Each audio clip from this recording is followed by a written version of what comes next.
Welcome students. I am Professor Naval Kishore from School of Management Studies, IGNOU, New Delhi. Today I am going to discuss about public enterprises. As you all are aware by now that in the private enterprises, the business can be undertaken in the form of sole trading organization, partnership organization and joint stock companies. Now, let us see that what are the forms of business which can be undertaken under public enterprises. Before going to that, let us see what public enterprise is all about. Public enterprise is any industrial or commercial undertaking which is owned and managed by the central, state or local government and of which the output is marketed. That means the output is not supplied free of cost, and the public enterprises may be run through manufacturing, trading as well as service organization. Both can be set up in the public enterprises. Here you must take into consideration that first is about the ownership and management, which is in the hand of the government, and second is about that the output of the public enterprises, that output is marketed, it is not supplied free of cost. The public enterprises may consist of nationalized private organization as well as new enterprises promoted under government ownership and control. For example, Life Insurance Corporation, Indian Airlines Corporation, Coal India Limited, etc. are the examples of public enterprises which have been established by nationalizing private organization. Because earlier it was under the hand of the private organization, gradually it was nationalized. Similarly, Hindustan Machine Tools, Hindustan Antibiotics Limited, Chittaranjan Locomotive Works, etc. are the examples of public enterprises which have been promoted by the government. Now, if you see the Government of India's policy and approach toward the public sector enterprises, then Government of India has provided more powers to the boards of the public sector enterprises. And there are various schemes also. The schemes are Maharatna scheme. So you have Maharatna scheme, you have Navratna scheme and you have Mini Ratna scheme. That means Maharatna, Navratna and Mini Ratna. As far as Maharatna is concerned, this scheme was initiated in the year 2010. And the objective of this scheme was to empower mega central public sector enterprises to expand their operations and emerge as global giants. Because here the philosophy is that you empower in such a way so that that particular Maharatna organization, they may emerge as a global giants.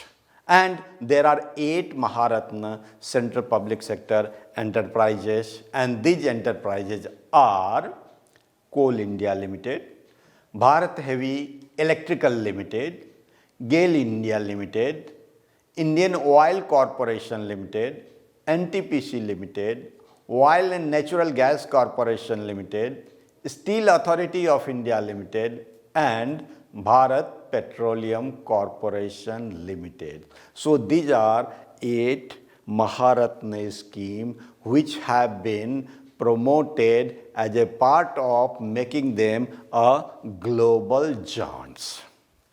Next is Navratna scheme. And the Navratna scheme was initiated in the year 1997. And the main objective of this scheme was to identify central public sector enterprises that had comparative advantages. So you have to just identify those enterprises which have some sort of comparative advantages, either in terms of raw material, either in terms of labor, either in terms of manufacturing procedure, etc., etc., and to support them in their drive to become global giants. Here also the focus is that the drive of the becoming global giants should be encouraged of those organizations or those enterprises. And the boards have been provided more powers in the areas of capital expenditure so that they can expand their organization, they can invest in their capital sort of creation of the assets, etc., etc. Second is investment in joint venture, subsidiaries. For example, if you want to have some joint venture, if you have, let's say, the motor company, four-wheeler company, and you have some sort of the joint ventures, or you have, let's say, that what is called that petroleum company, if you want to have the joint venture, same way if you want to have your subsidiaries. Next is about mergers and acquisitions. As you all are aware that these days there had been lot of just enterprises who have been merging themselves and acquiring the other organization so that their efficiency could be improved, their profitability can be improved. So therefore, two or more organizations, they come together, they merge in order to enhance the efficiency and leverage the positive points or leverage the positive aspect of that particular organization. In the same way, if there are organizations, they may also acquire the other organization as well. So this falls under mergers and acquisition. Next is about human resource management. Obviously, you all are aware that human resource management is a very important component of any business organization. Therefore, if you want to have more professionals, if you want to reorient, restructure the whole human resource management so that the organization become very productive, very competitive, and as a result, you may gain the status of the global giants. There are 16 Navratna central public sector enterprises, and those enterprises are Bharat Electronics Limited, Container Corporation of India Limited, Engineers India Limited, Hindustan Aeronautics Limited, Hindustan Petroleum Corporation Limited, Mahanagar Telephone Nigam Limited, and 10 others. Now next is Mini Ratna scheme. And this scheme was initiated in the year 1997. Here, the government has provided more autonomy and delegation of financial powers to the Mini Ratna enterprises so that they become more efficient as well as more competitive. So, efficiency and competitiveness both are being enhanced as a power of providing autonomy and delegation of financial powers to Mini Ratna organization. And in India, there are 74 Mini Ratna central public sector enterprises. The Mini Ratna enterprises have been just categorized in two, that is category 1 and category 2. Now, the category 1 Mini Ratna enterprises are Airports Authority of India, Antrix Corporation Limited, Balmer Lorry and Coal Limited, Bharat Cooking Coal Limited, Bharat Dynamics Limited, and 54 others. Similarly, in category 2, the Mini Ratna enterprises are Artificial Limbs Manufacturing Corporation of India, Bharat Pumps and Compressors Limited, Broadcast Engineering Consultants Limited, Central Mine Planning and Design Institute Limited, Central Railside Warehouse Company Limited, and 10 others.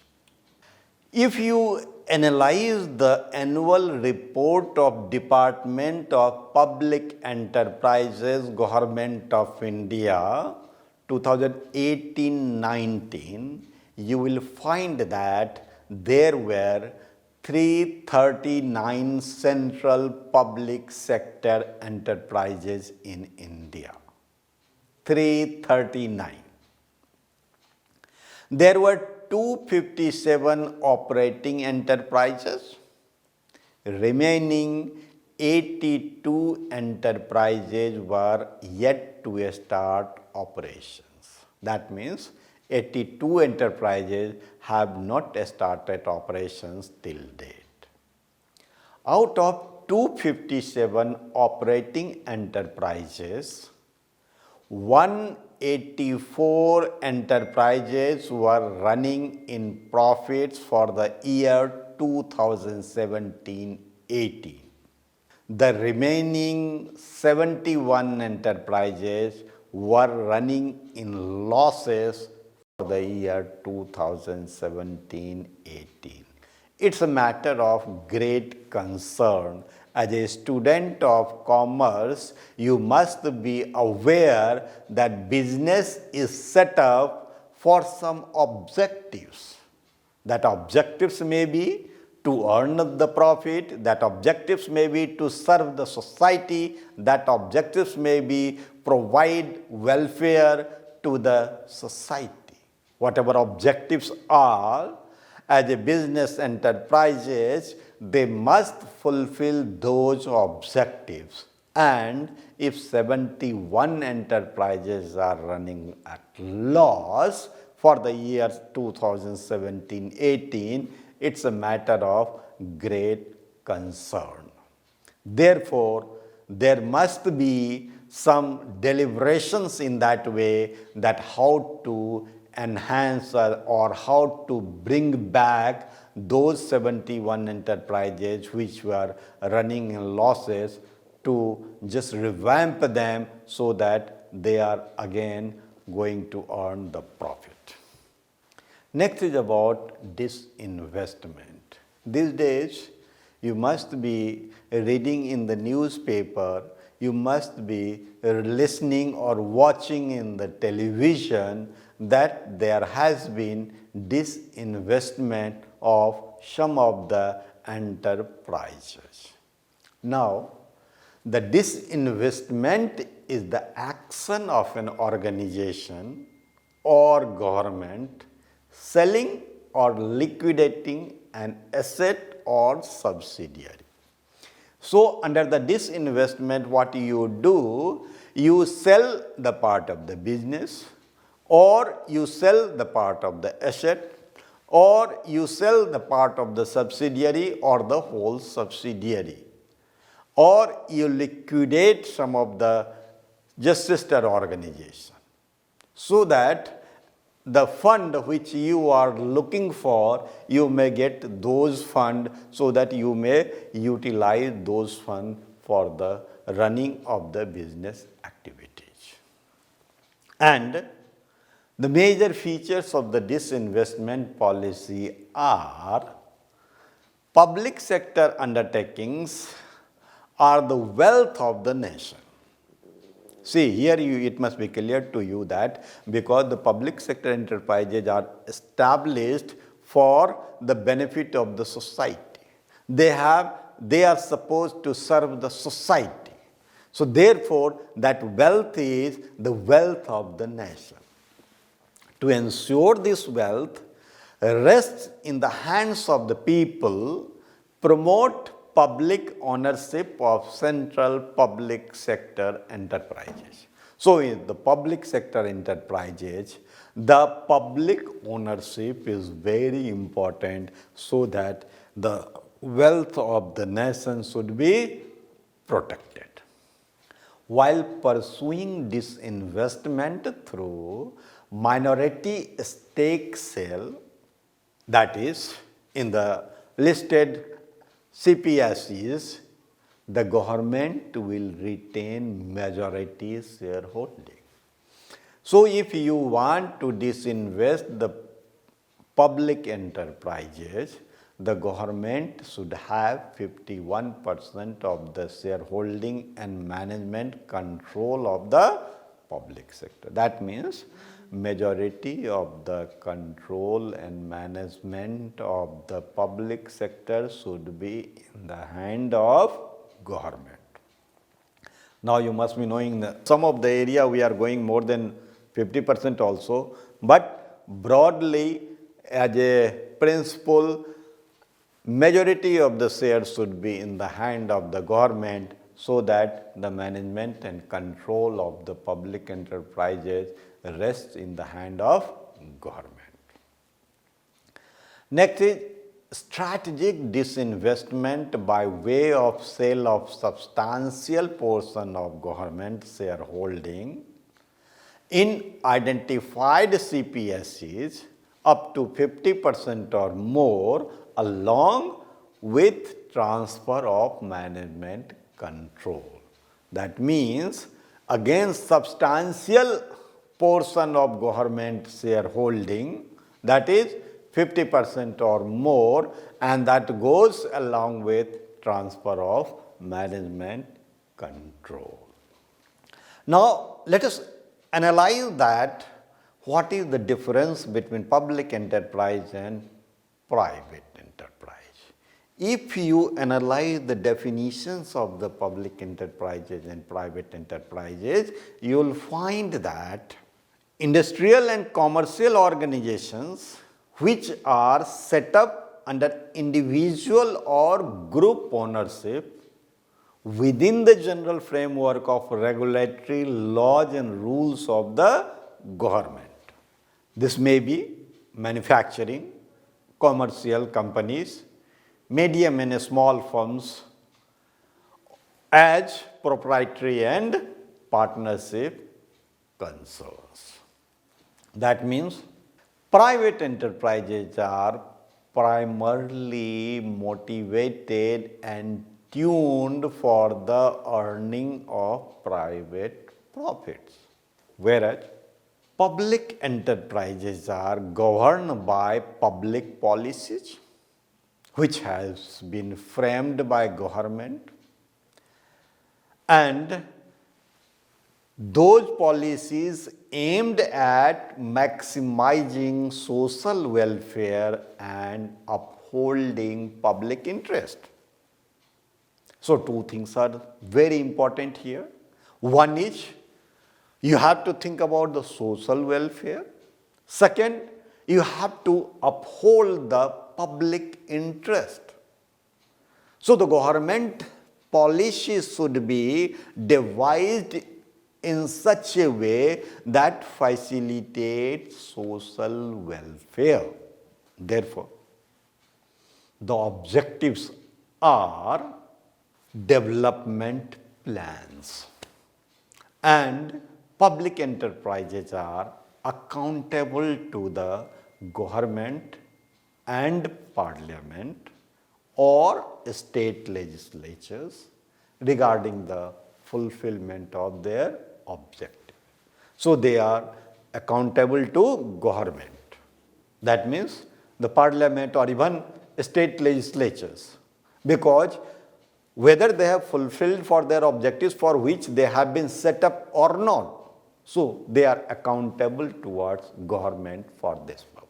Whereas private enterprises are free to set their objectives and to undertake any business activity except illegal activities.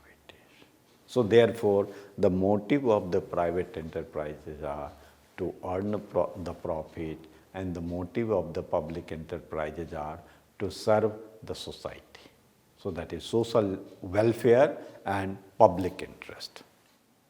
Let us now analyze the features of the public enterprises which is distinguished from the private enterprises.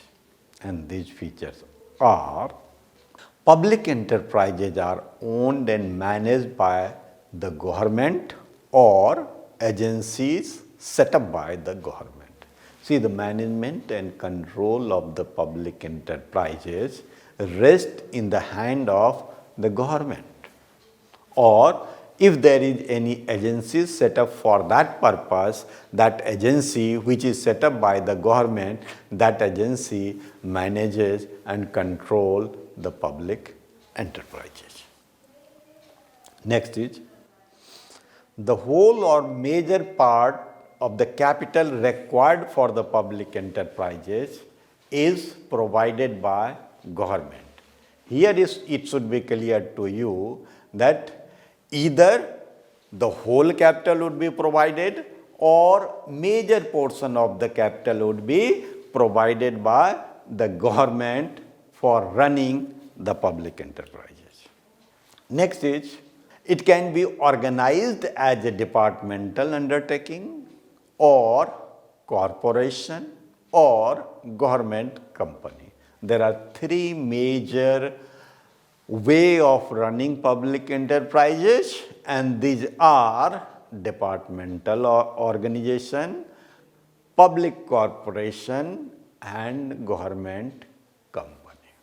These are governed by public policies laid down by the government in the public interest and are not entirely guided by profit motive.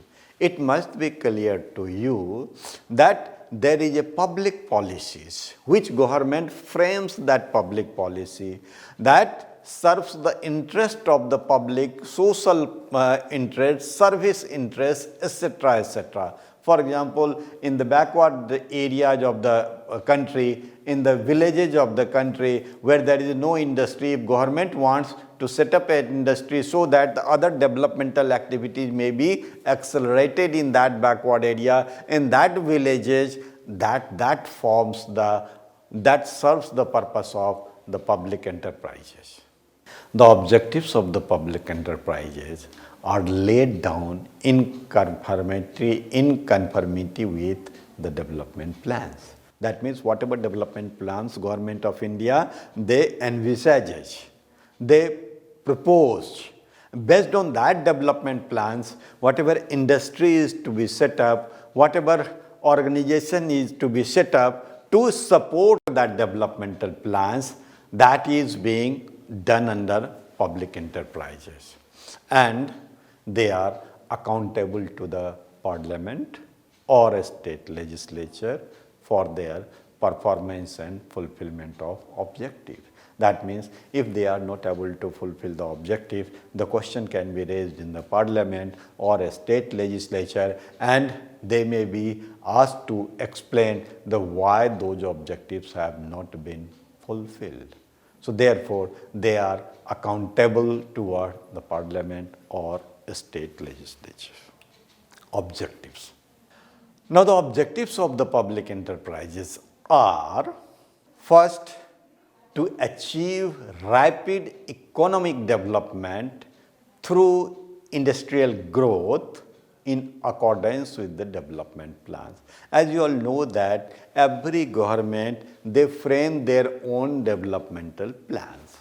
Somebody focuses on particular types of the industry, some government focuses on the agriculture area, some government focuses on the services sector, some government may focuses on the technological sector.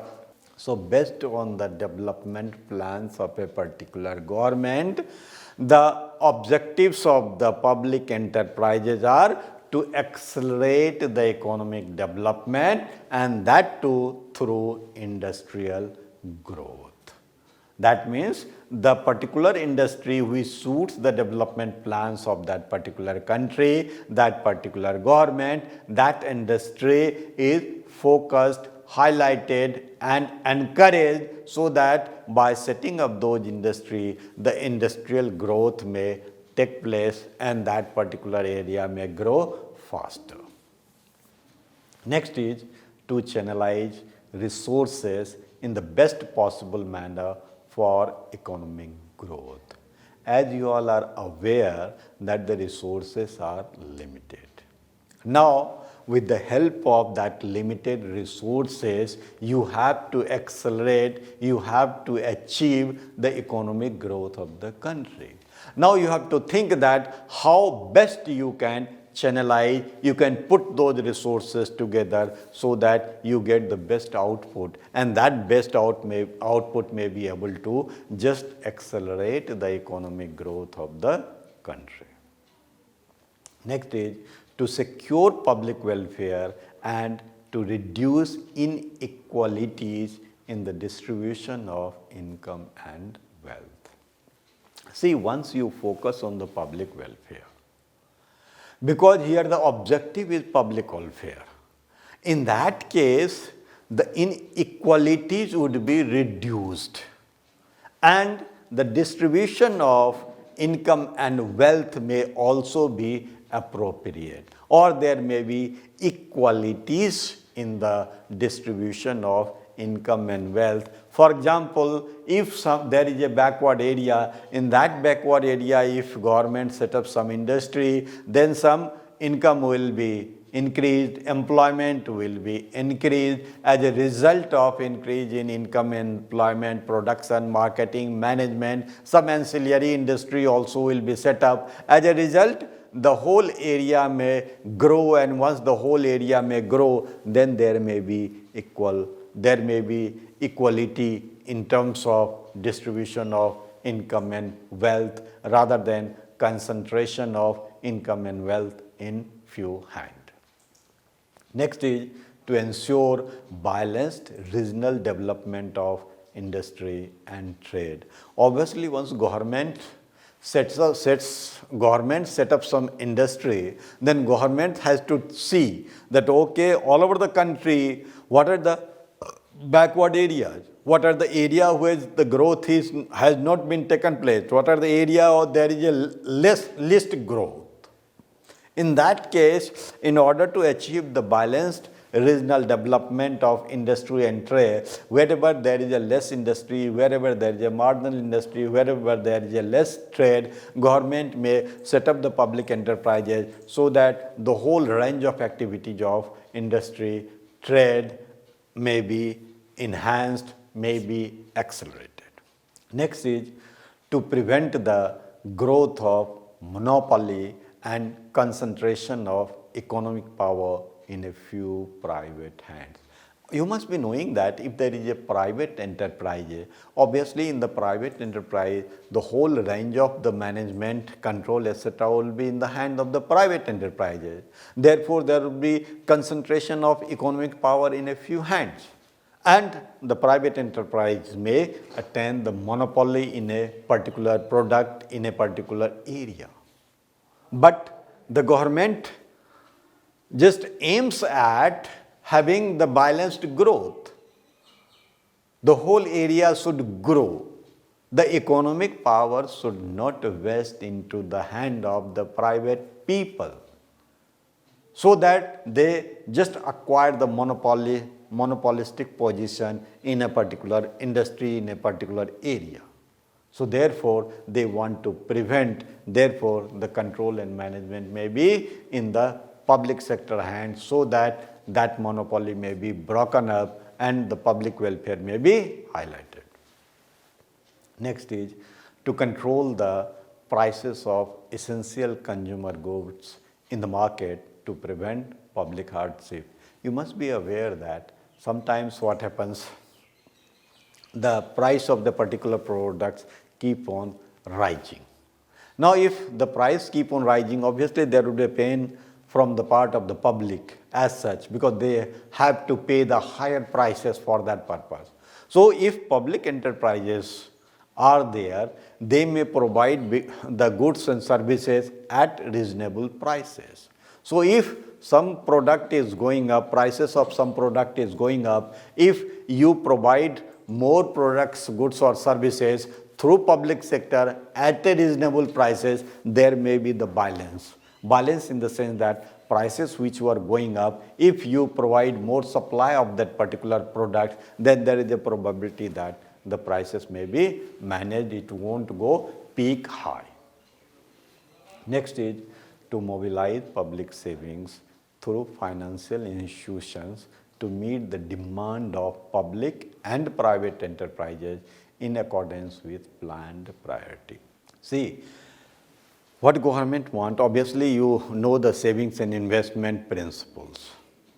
So, as per the savings and investment principles, you just mobilize the savings and that may be invested for the demand of the particular area, demand of the particular product, demand of the particular services, whatever is has been prioritized by the government. So, as per planned priorities, the public savings may be channelized so that the demand can be created and that can be met.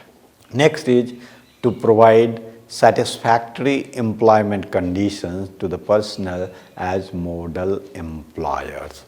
Obviously, if you provide the very good working environment where the employees may work, they may contribute by virtue of being working in a very good condition, in a very good working conditions, and that becomes the model of that employers, and that can be again just similar environment may be created in other organization also, or the other organization may like to imitate that sort of environment so that they may be also be considered good employers because they provide good employment facilities, conditions, working environment, etc., etc.